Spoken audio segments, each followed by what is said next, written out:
par le monde. Et c'est un symbole qui a une origine à la fois ancienne et une origine très complexe, pourquoi confuse, y compris aujourd'hui, de nos jours. En tout cas, l'explication n'en est pas donnée clairement.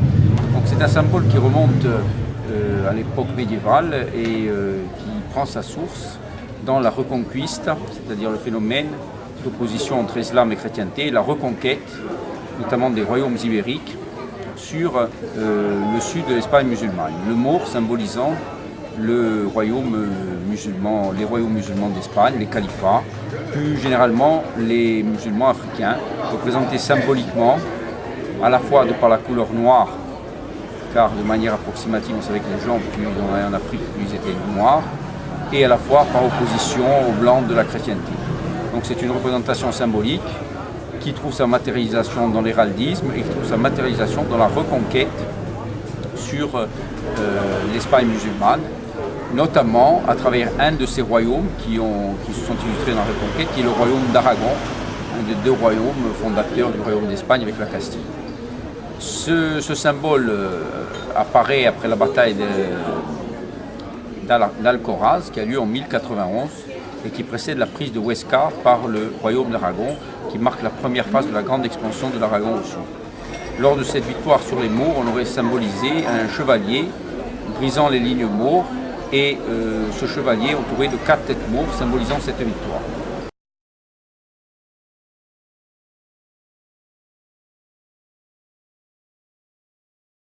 Mais jusqu'à cette assise-là, personne n'était capable de remettre un mot, pas un argumentaire, un mot de ce que j'ai dit. C'est pas par rapport au fait que je possède la science absolue, c'est juste par rapport au fait qu'il y a des problèmes dans notre patrimoine sur lesquels on n'a pas de réponse et qu'il faut beaucoup plus d'exigences, beaucoup plus de recherche. C'est tout simplement ça. Dans le premier hadith que j'ai mentionné, qui vient du livre de l'imam Ahmed ibn Hanbal, le hadith numéro 334, Omar ibn Khattab a été désigné comme ayant un teint très noir, noir ténébreux. Le mot qui a été utilisé est adlam, qui signifie une personne d'un teint noir ténébreux et grande de taille. Le mot arabe qui indique la couleur noire la plus intense, c'est adlam. C'est la plus intense. Lorsqu'on va dans le dictionnaire El Ma'ani et qu'on tape adlam, on nous explique que c'est un noir intense. Jusqu'à là, il n'y a pas de problème. Après, on y voit un morceau de hadith que je cite en arabe et après en français, pour que vous compreniez ce qui se passe. Il est dit en arabe « Faja'a rajulun adlamu fa'asta'dhana ala nabi ». Donc il est dit que c'est une personne qui est venue d'un teint noir ténébreux, grande de taille, et qui a demandé l'autorisation au prophète. Et entre parenthèses, il y a marqué hadith. Mais ce hadith, c'est celui qui se trouve dans le livre de l'imam Ahmed, le hadith numéro 334. À présent, soyez attentifs à cette phrase. Une personne est venue d'un teint noir ténébreux et grande et a demandé l'autorisation au prophète. Je lui réitère le hadith entièrement.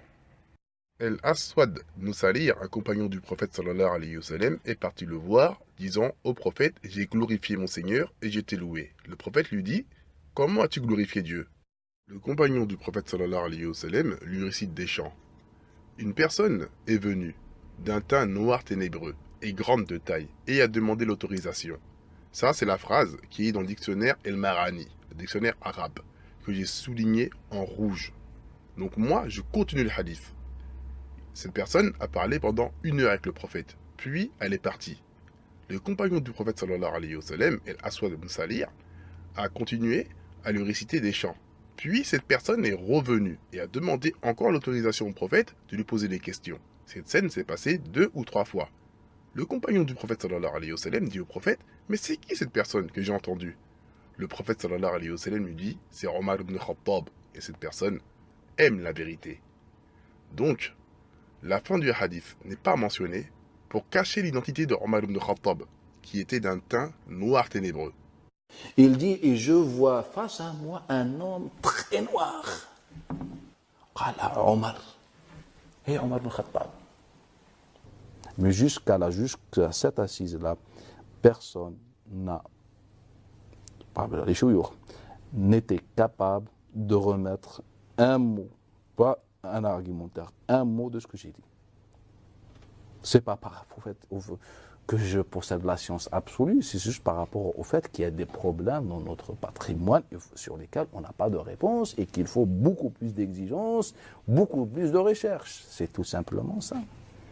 Le hadith à la charte Shaykhayn, il a les meilleures conditions. Je veux qu'il me dise comment Omar ibn Khattab il était. Avec la chaîne de transmission la plus fiable, on la vérifie tout de suite face à vous. Bismillah. Omar ibn Khattab était considéré comme Adam, c'est-à-dire foncé. Et d'après de nombreux passages, il était presque connu. Il était même plus foncé que Bilal. Regardez aujourd'hui comment ils l'ont représenté. C'est un blanc.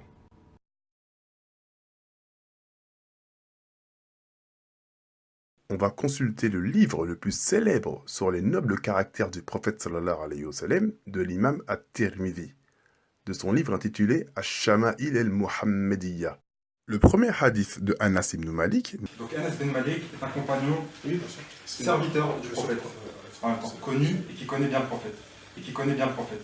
Nous dit que le prophète sallallahu alayhi wa sallam était ni grand de taille ni petit. Son teint était ni noir très clair ni noir très foncé. Il était blanc de peau et qui tendait vers la couleur rougeâtre. Ses cheveux étaient ni crépus ni raides. Ses cheveux n'étaient ni lisses ni frisés. Dans le dictionnaire arabe El-Roni, il est dit que les Africains se distinguent par leurs cheveux crépus. Sachant que dans le dictionnaire arabe de référence, il est dit que les Arabes ont les cheveux crépus en majorité. Ses cheveux étaient ni crépus ni raides. Ses cheveux n'étaient ni lisses ni frisés. Dieu l'envoya comme prophète lorsqu'il eut 40 ans. Depuis, il a demeuré 10 ans à la Mecque et 10 ans à Médine. Dieu le rappela alors à lui lorsqu'il eut 60 ans. Il n'avait pas alors dans ses cheveux et sa barbe 20 poils blancs. Comme le précise le dictionnaire arabe de référence, Ja'ad en arabe qui signifie cheveux crépus sont les cheveux des Arabes en majorité. Donc maintenant, passons au deuxième hadith, toujours rapporté par Anas ibn Malik. Donc Anas ibn Malik est un compagnon, serviteur du prophète, en même temps, connu et qui connaît bien le prophète. Il nous dit que le prophète sallallahu alayhi wa sallam était de taille moyenne, ni très grand ni petit. Il avait un beau physique. Ses cheveux étaient ni crépus ni raides. Ses cheveux n'étaient ni lisses ni frisés. Ses cheveux étaient ni crépus ni raides. Ses cheveux n'étaient ni lisses ni frisés. Il était noir de peau. Il était blanc de peau et qui tendait vers la couleur rougeâtre. Sa démarche était dynamique. Le célèbre imam El-Bukhari rapporte une information en plus sur les traits physiques du prophète sallallahu alayhi wa sallam en ce qui nous concerne. Il rapporte que le prophète sallallahu alayhi wa sallam était Azahar Laoni, qui signifie un teint éclatant ou lumineux. Certains ici ont vu une opportunité pour essayer de détourner le sens, disant que le sens est un blanc rougeâtre. Donc Azhar est une couleur blanche avec une teinte rosée. Ceci est faux. Le célèbre imam El-Qurtubi, qui est décédé en 671 de l'Hégire, qui était un grand juriste, théologien et commentateur du Coran, dit dans son livre intitulé Jami'ul Ahkam al-Qur'an qu'il s'agit d'un teint illuminé. Que veut dire Azhar littéralement là? Maintenant, Littéralement, ça veut dire lumineux. Idem pour le grand savant Ibn al-Athir, qui est né en 555 de l'Hégire et décédé en 630, dit qu'il s'agit d'un teint illuminé. que veut dire Azhar littéralement là? Maintenant, Littéralement, ça veut dire lumineux. Idem pour le salaf Abu Hanifa, connu de tous, qui est né en 80 et décédé en 150 de l'Hégire, qui est le premier fondateur parmi les 4 plus grosses écoles mondiales sunnites, affirme que c'est une faute de dire que c'est une couleur blanche, mais qu'il s'agit d'un teint illuminé qui illumine toute couleur. Bien sûr, un noir sous les projecteurs reste noir. Il y a un hadith dans le Mousnad de l'imam Ahmed ibn Hanbal, numéro 13219, où Anas ibn Malik dit « Je n'ai jamais senti une odeur de parfum aussi bonne que l'odeur du prophète sallallahu alayhi wa sallam. Et il dit, et je n'ai jamais respiré un parfum ou une odeur meilleure que le parfum ou l'odeur du prophète alayhi salatu wassalam. Mais il faut savoir quelque chose, c'est que le hadith commence par dire que le prophète sallallahu alayhi wa sallam est noir. Il dit que le prophète sallallahu alayhi wa sallam était noir, et après il rajoute, je n'ai jamais senti une odeur de parfum aussi bonne que l'odeur du prophète sallallahu alayhi wa sallam. Car j'ai souvent entendu ce hadith, mais jamais cette version. Il n'accepte pas la noirceur du prophète sallallahu alayhi wa sallam et de ses compagnons. Dans le discours d'adieu du prophète sallallahu alayhi wa sallam très connu, lorsque le prophète aurait dit que l'arabe n'est pas supérieur au non-arabe, pas plus que le non-arabe supérieur à l'arabe, pas plus que le blanc supérieur au noir, ni le noir supérieur au blanc. Comme un arabophone peut le constater, cette phrase a été retirée. La dernière phrase où on dit que le blanc n'est pas supérieur au noir, ni le noir supérieur au blanc, a été retirée des sites internet et autres. Pourquoi? Parce que le terme utilisé est rouge. Imam Ahmed ibn Hanbal rapporte dans son livre, dans son Sahih, le hadith numéro 22978, comme vous le voyez, il est bien indiqué que le rouge n'est pas supérieur au noir, ni le noir supérieur au rouge. Donc, il y a une volonté de vouloir cacher certains termes.